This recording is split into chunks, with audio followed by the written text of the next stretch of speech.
Hello friends, అందరూ ఎలా ఉన్నారు? మనం వీడియో అప్లోడ్ చేసి ఆల్మోస్ట్ 1 వీక్ అయిపోయింది ఫ్రెండ్స్. కొంచెం ఆఫీస్ వర్క్లో బిజీ. లాస్ట్ టైం నేను ఈ sambar video short video post చేశాను. చాలా మంచి రెస్పాన్స్ ఇచ్చారు, థ్యాంక్ యూ. దాని ఫుల్ వీడియో రెసిపీ నేను పోస్ట్ చేస్తున్నాను. ముందుగా మనకు కావాల్సిన వెజిటబుల్స్ అన్నీ కట్ చేసి పెట్టుకుంటున్నాం. మనం 3 రకాల వెజిటబుల్స్ వేస్తున్నాం ఫ్రెండ్స్. మొదటగా ఆయిల్ వేసేసి దాంట్లో కొంచెం ఆనియన్స్ వేసేసి కొంచెం ఎర్రగా అయ్యేంత వరకు వేసుకోవాలి. తర్వాత దాంట్లో కొంచెం జీలకర్ర వేయాలి.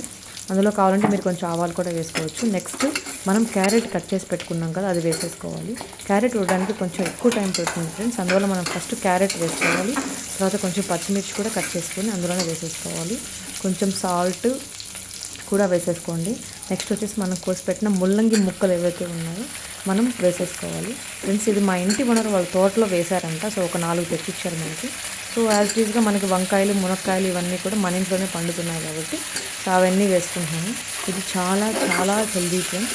సో ఇవి కొంచెం ఒక 5 మినిట్స్ అట్లా ఉడికిపోయిన తర్వాత నెక్స్ట్ మనము మునక్కాయలు వేసేసుకోవాలి. మునక్కాయలు వేసుకున్న తర్వాత కనీసం ఒక 5 మినిట్స్ అయినా ఉడకనివ్వండి ఫ్రెండ్స్. దాంట్లోనే పసుపు కూడా వేసేసుకోండి. పసుపు వేస్తే కొంచెం తొందరగా ఉడుకుతాయి.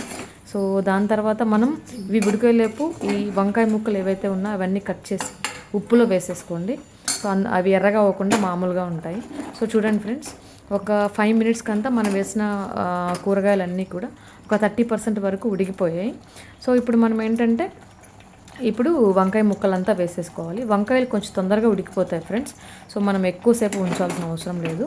సో ఈ వంకాయ వేసుకున్న తర్వాత వెంటనే మనం ఇంట్లో చేసుకున్న సాంబార్ పొడి వేసుకోవాలి.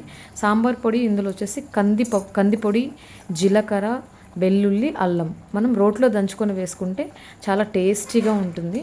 ఇన్స్టెడ్ ఆఫ్ ఆ సాంబార్ పౌడర్లు అవి ఇవి కొని వేసుకోవడం బదులు ఒక 5 మినిట్స్ మనం స్పెండ్ చేసుకొని ఇవి వేసేసుకొని కొంచెం బాగా కలిపేసుకోండి. ఇప్పుడు ఒక 5 మినిట్స్ ఉడికిన తర్వాత 5 to 7 మినిట్స్ ఉడికిన తర్వాత మనం ముందుగానే ఈ చింతపండు కొంచెం వేడి వాటర్లో నానబెట్టేసుకోవాలి. సో కొంచెం ఒక నిమ్మపండంత చింతపండు సరిపోతుంది ఫ్రెండ్స్. ఇప్పుడు మనం దీంట్లోనే చింతపండు రసం పిండుకొని వేసేసుకోవాలి. కొంచెం కారం అవన్నీ కూడా ఇప్పుడే వేసేసుకోండి ఫ్రెండ్స్. సో ఇప్పుడు ఏంటంటే మన కూరగాయలన్నీ ఈ చింతపండు రసంలో ఆ మసాలాలో బాగా ఉడికితే అసలు ఆ ఆరోమా ఉంది ఫ్రెండ్స్, సూపర్గా ఉంటుంది. టేస్ట్ కూడా సూపర్ అంటే సూపర్గా ఉంటుంది. సో ఇవి బాగా ఉడికించేసుకోవాలి. ఒక 5 to 7 మినిట్స్ పడుతుంది.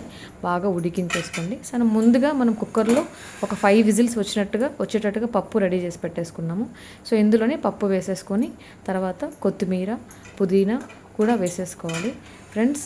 బాగా కలిపేసుకొని ఇప్పుడే ఈ టైంలోనే ఉప్పు, కారం చూసేసుకోండి. మీకు ఏదైనా తక్కువ అనిపిస్తే కొంచెం అడ్జస్ట్ చేసుకోవచ్చు. ఎవరైనా బెల్లం తినేవాళ్ళు ఉంటే ఒక చిన్న ముక్క వేసుకోండి friends. It will balance all things. అంటే మనం ఉప్పు తక్కువైనా, ఉప్పు ఎక్కువైనా, కారం, సో ఇవన్నిటికీ కూడా బెల్లం అనేది కొంచెం బ్యాలెన్స్ చేస్తుంది. సో కొంచెం వేసుకుంటే వేసుకోవచ్చు, అదర్వైజ్ నో ఇష్యూస్, అది మన చాయిస్. సో ఇదంతా అయిపోయిన తర్వాత ఒక 10 to 15 మినిట్స్, ఒక 6 మినిట్స్ హై ఫ్లేమ్ మీద, ఒక 7 మినిట్స్ లో ఫ్లేమ్ మీద పెట్టేస్తే మన హాట్ సాంబార్ రెడీ.